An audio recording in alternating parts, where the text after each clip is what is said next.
As pessoas pensam que ser produtivo é o mesmo que ser inteligente. Elas se ocupam simplesmente marcando itens em uma lista, como ler por 1 hora. Dia após dia são guiadas por essa lista de tarefas com orgulho.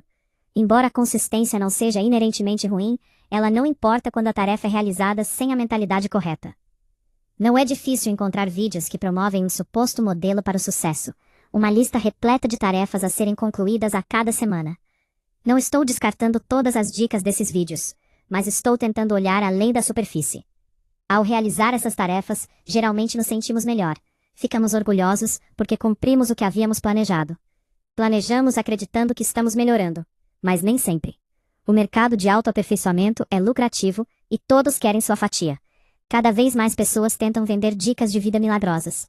Elas não estão necessariamente mentindo, já que apresentam seus conselhos com argumentos convincentes.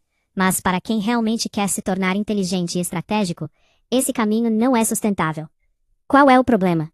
Se não é sustentável, por que nos sentimos tão bem quando estamos sempre ocupados? A resposta é a ansiedade. É a emoção que faríamos quase tudo para silenciar. Ao preenchermos nossa agenda, nos enganamos, acreditando que a ansiedade vai passar.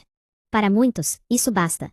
Mas logo você percebe que está repetindo os mesmos erros, parado no mesmo lugar, mesmo com sua lista de tarefas perfeitamente marcada. A ansiedade acaba te alcançando, e você busca mais uma distração. Pior ainda, os gurus da produtividade lucram com esse ciclo. Eles o projetam como uma armadilha que se autoalimenta. Eles definem o tempo como algo escasso. Cada segundo desperdiçado é visto como uma perda irreparável.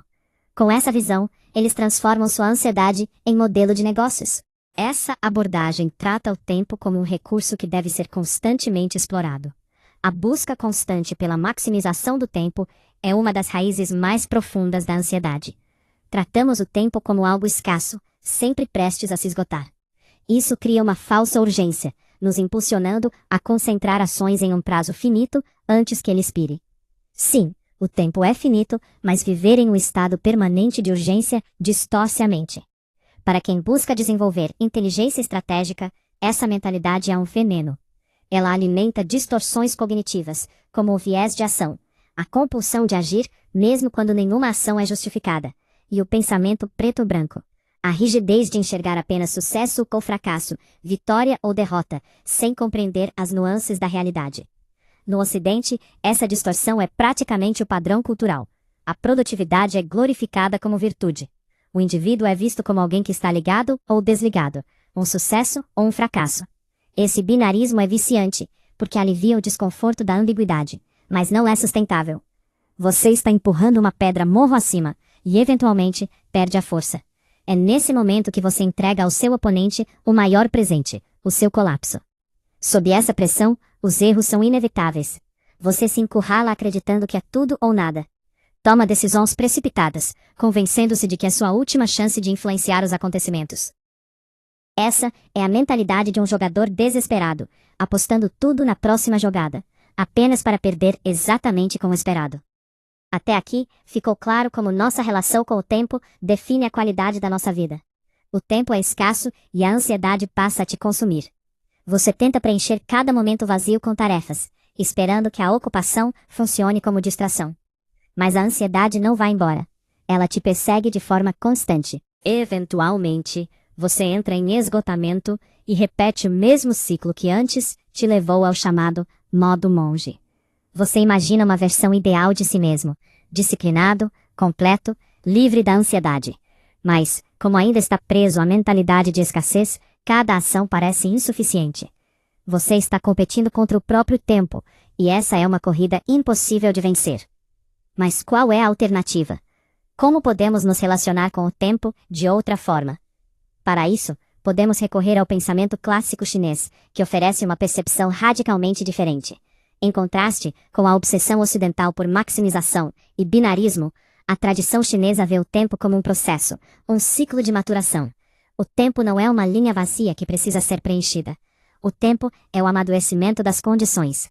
As oportunidades são como frutos. Se você se apressa, estraga. Se espera demais, apodrecem. Perder um fruto não significa fracasso, significa apenas esperar o próximo ciclo de amadurecimento. As condições nunca são estáticas, estão sempre em transformação. Agir estrategicamente não é agir o tempo todo, mas agir quando as condições estão prontas, e quando não estão, saber esperar. A estratégia chinesa não busca forçar resultados, busca moldar as condições até que a vitória emerja naturalmente. Como escreveu Sun Tzu em A Arte da Guerra: vencerá aquele que souber quando lutar e quando não lutar. Essa relação com o tempo não alimenta a ansiedade. Se você perde uma oportunidade, não entra em desespero, apenas aguarda a próxima. Você não age antes do momento certo, nem força o processo. Isso não é passividade, é estratégia. O que a maioria chama de produtividade é apenas uma tentativa de acelerar algo que só pode acontecer no seu próprio ritmo. O amadurecimento não pode ser forçado, e ao tentar, você pode destruir exatamente as condições que queria melhorar. Lao Tzu, fundador do taoísmo, descreveu esse princípio como a lei da reversão. Quando algo é levado ao extremo, o oposto surge. Na prática, quanto mais você força, menos você alcança. Isso não é um convite para abandonar o esforço. É o reconhecimento dos limites. Se você insiste indefinidamente na mesma direção, os resultados diminuem e, eventualmente, começam a se reverter. O verdadeiro caminho de melhoria não é maximização, é otimização. Maximizar é sacrificar equilíbrio em troca de produção. Otimizar é organizar todos os elementos para que funcionem em harmonia. Cultos de produtividade incentivam a maximização, preencher cada segundo, ocupar cada espaço, manter-se sempre ocupado. Isso pode anestesiar a ansiedade por um tempo, mas a que custo? Em vez de se distrair constantemente, é muito mais poderoso confrontar diretamente as raízes da sua ansiedade. Talvez seja medo, talvez rejeição de si mesmo, talvez a sensação de estar preso a uma identidade que acredita precisar sustentar. Seja o que for, não dá para continuar fugindo. A melhoria começa no momento em que você para de evitar aquilo que mais teme. Não existe um ponto final de chegada. A melhoria não é uma linha reta rumo à perfeição, mas um ciclo contínuo de transformação. Você nunca será inteligente o suficiente para se sentir completamente seguro para sempre. Sempre haverá fases de risco e fases de estabilidade, momentos de ansiedade e momentos de tranquilidade. Nenhuma ação isolada define permanentemente seu destino. A realidade simplesmente não funciona de forma tão simplista. Ainda assim, cresce uma rigidez entre os jovens. Muitos acreditam que tudo já está definido, como se o destino estivesse gravado em pedra. Entram em depressão, por não serem altos o suficiente, por não terem o tipo de cabelo certo, ou por não se encaixarem em padrões arbitrários, como se características superficiais pudessem determinar a vida de um estrategista. Outros se fixam obsessivamente em um objetivo específico, acreditando que alcançá-lo finalmente trará felicidade. Essa fixação os aprisiona em um único caminho, e quando ele falha, eles desmoronam. Esse tipo de mentalidade é insustentável, até destrutiva. Pense no ciúme em relacionamentos. Uma pessoa rígida acredita que sua felicidade depende totalmente de outra. A possibilidade de perda se torna insuportável, e o desespero assume o controle. O desespero gera ações extremas, uma última tentativa, uma aposta arriscada, um ato impulsivo. Qualquer coisa para silenciar a ansiedade, nem que seja por um instante. Essa crença de que uma única coisa, evento ou pessoa é a chave para a realização, é apenas a ansiedade disfarçada. Ela estreita sua visão até que você fique cego para outras possibilidades, outras fontes de força, outros caminhos. E quando sua visão se torna estreita assim, você cai em uma das maiores armadilhas estratégicas, a simplificação excessiva da realidade. O estrategista, ao contrário, reconhece os limites da própria percepção. Entende que a realidade é complexa e que suas suposições provavelmente ignoram fatores importantes. A mente humana é limitada, e esperar conhecimento perfeito de todas as variáveis é irreal. Ainda assim, muitas pessoas perseguem essa fantasia. Acreditam que a ansiedade desaparecerá se forem mais ricas, mais bonitas ou melhores de alguma forma. Desde o início, simplificam a realidade e projetam essas crenças no mundo. A suposição de que a ansiedade tem causa simples é um erro crítico. Isso prepara as pessoas para caírem nas soluções fáceis vendidas por gurus da produtividade. Vou ilustrar com um exemplo pessoal. Eu costumava ficar extremamente estressado jogando xadrez online. Sentia que o menor erro arruinaria a partida, e por isso, frequentemente desistia cedo demais. Minha percepção do jogo era simplificada demais. Eu acreditava que precisava jogar perfeitamente para vencer. Pior ainda, Interpretava cada erro como prova de que eu era ruim. Tudo mudou quando percebi o perigo dessa visão simplificada. Passei a enxergar o xadrez não como um teste de perfeição, mas como um confronto onde bastava cometer menos erros que o oponente, melhorando pouco a pouco minha posição. Depois de um erro, eu não desistia mais. Eu ajustava a estratégia. O resultado foi transformador. Em poucos meses, aprendi mais do que em anos, e o jogo voltou a ser prazeroso. Esse padrão se aplica a quase todas as áreas da vida. A simplicidade é sedutora porque oferece conforto, mas frequentemente nos limita sem que percebamos. A indústria do autoaperfeiçoamento explora isso, mantendo as pessoas em um ciclo onde acreditam evoluir, quando na verdade estão presas. Participam de seminários caros, compram livros repetitivos, ou caem em pseudociência, desperdiçando tempo e dinheiro com conteúdos que nunca abordam as causas reais da ansiedade.